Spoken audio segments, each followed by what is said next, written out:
Yo mga idol, good morning once again. Popay ba to? Samahan ng mga matigas ang ulo. So yun na nga, mag-grind na naman tayo. Let's check. Oops, yeah. Kanina nasa ko nasa platinum 215, rank 156. So marami talagang nag-grind. So yun pa rin yung technique na gagawin natin. Meron tayong 6 na NFTs, tsaka isang off-chain and isang magic. So nga pala guys, paki-subscribe naman yung channel ko sa YouTube ko. Ito, paki-subscribe naman yung YouTube channel natin. Yan, Ragnarok Master World, Barangay Popoy ba to. Dito ko ina-upload yung mga videos, yung mga videos na nire-record ko. Pa-support naman yung channel natin sa mga Ragnarok family dyan. Please subscribe naman. Okay, so back to the ball game na tayo, Let's go. Okay, shoutout nga pala kay Mr. Baya Crypto, tsaka kay Mr. Mike Tamago. Mr. Mike Tamago, baka naman nagsisipag na ako. Pa-support naman ng channel ko. Isali muna ako sa content creator program mo. So ayun na nga, mag-start na tayo. Let's play, let's grind, let's dive to the game. Waiting for players. So yung lahat ng mga nakakalaban ko dito, hindi ko na i-mention, panoorin nyo na lang. Pero yung pinakamabigat na naging kalaban ko, yun talaga yung pinakaginagawa kong thumbnails Minsan ako nahirapan. Actually, lahat naman may hirap. So, waiting na tayo. Searching for battle. So, ganun pa rin, Scorpion strat. Kailangan kong maipa-level 10 yung Scorpion ko. Level 7. Current level 7. Yung iba, mga NFTs na yung option yung papalevelin ko. Okay, naglapag ng Chimera. So, lalapagan natin ng Creamy muna, Tingnan natin sabay ito para sasapakin niya. Oops, kaso ang sinapak ng golem natin. Okay lang. Kaya kong i-handle. Isang wave lang to siguro kasi puro level 1 naman yung wala. Puro level 1 naman siya. Shoutout kay Teninamo, Teninamo, shoutout. Level 10 yung golem niya, lakas, So yun nga, ginagawa ng iba, pinapa-level up nila yung golem nila. And then siyempre mas mataas yung level niya, mas malakas yung damage niya, saka magiging tanky siya.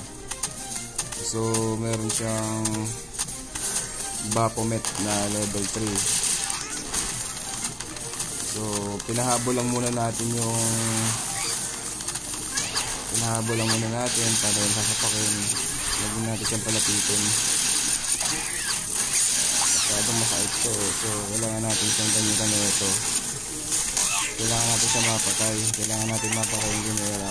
So lagi niyo tatandaan yung Chimera, huwag nyo hayaan sumuntok sa mga golem nyo. Kasi pag wasa sumuntok yan, dire-diretso na yan.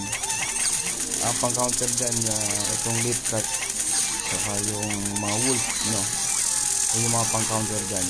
So take note lang mga sir. Medyo lamang-lamang na tayo ng konti dito, So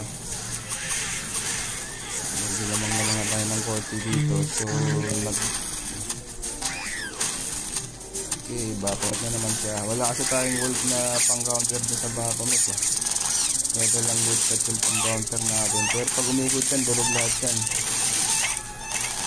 Yun, hindi siya umikot. Buhay pa yung mga deep cut natin. Maswerte tayo, level 1 lang yung namamaril. Gamitin natin ng mga aerial. Okay lang naman na mapatay na yan. Lamang naman na tayo sa golem.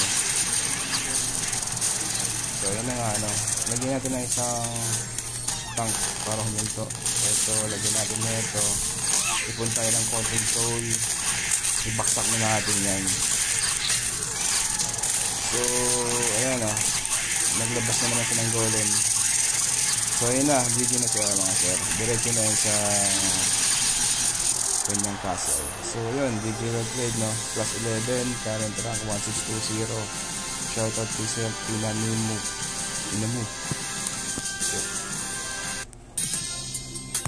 So, babaksak na naman tayo sa 184. Diyan lang naglalaro yung tangko, no? Sa Platinum 1, Platinum 2. Below mid-thrill. Mahirap na. Ayan. Nice one, sir. Shoutout sa'yo. Isang game na naman.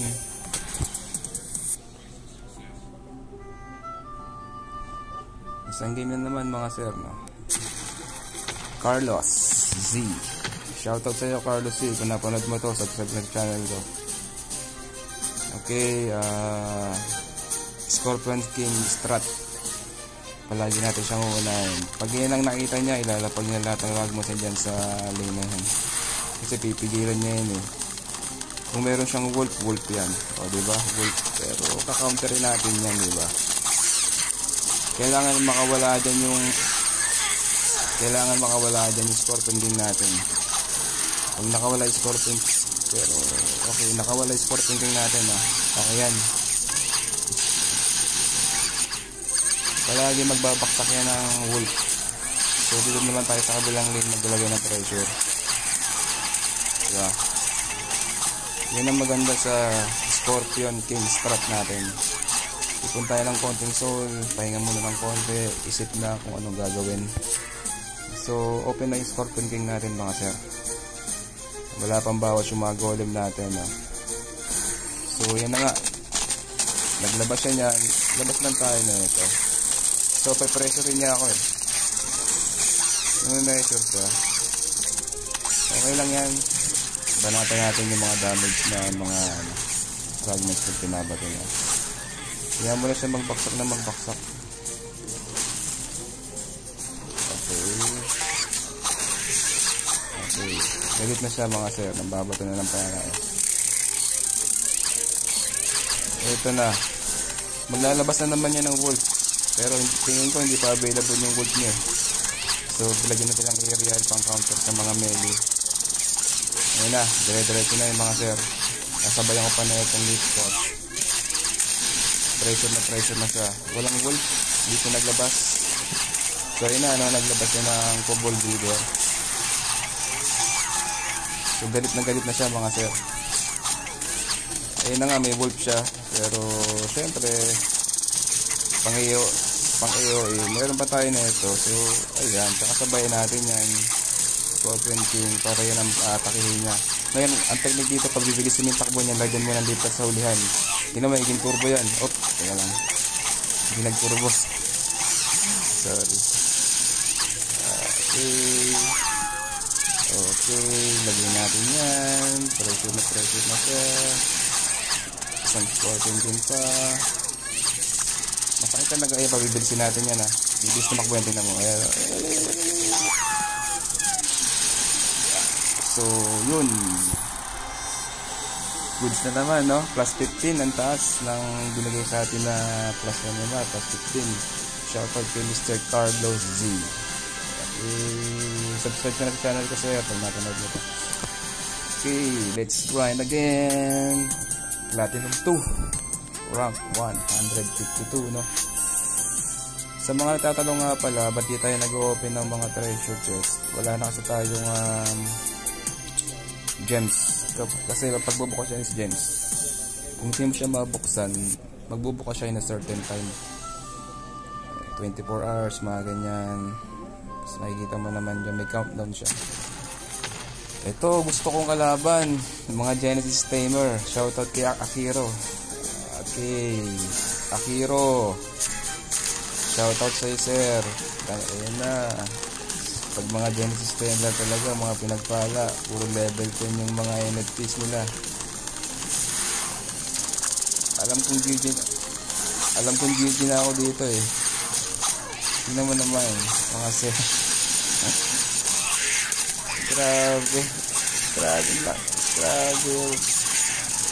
Lakas pala nun. Grabe, level 10 yung legendary. Grabe. Wala akong nagawa. Shoutout kay Akero. Genesis Tamer.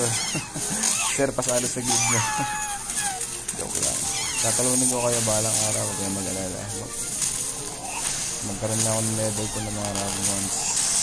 Dadahan-dahanin natin. Hindi naman siya ano, pero makakatalo tayo ng mga Genesis Tamer. So sir, shoutout. Genesis Tamer Akero. Mga pinagpala kasi ang mga Genesis Tamer na yan. Bukod sa marami silang benefits. Okay, minus 4 lang tayo, no? Bakit minus 4 lang? Kasi ang rank niya is nasa top yan, nasa top 50 yan. Check natin, no? Check natin siya. Tingnan nyo naman. Nasa ranking number 13. Ano lang rank ko? Ranking 156. Tingnan mo yung mga Ragmons nyo, sir. Mga level 10, no? Pero kung level 10, kung may mga level 10 ako na Ragmons, kaya ko rin makipagsabayan dyan. Pero eventually, medyo mabababa lang naman yung level ng Ragmons natin. So, wala talaga tayong laban. Tingnan mo naman. Shoutout kay Mr. Akero. Rank na ngayon, number 13. Comment ka sa baba kung nakita mo, kung napanood mo itong video na to. So hanggang dito na lang muna mga sir. Upload lang ako ng video. Thank you. God bless all.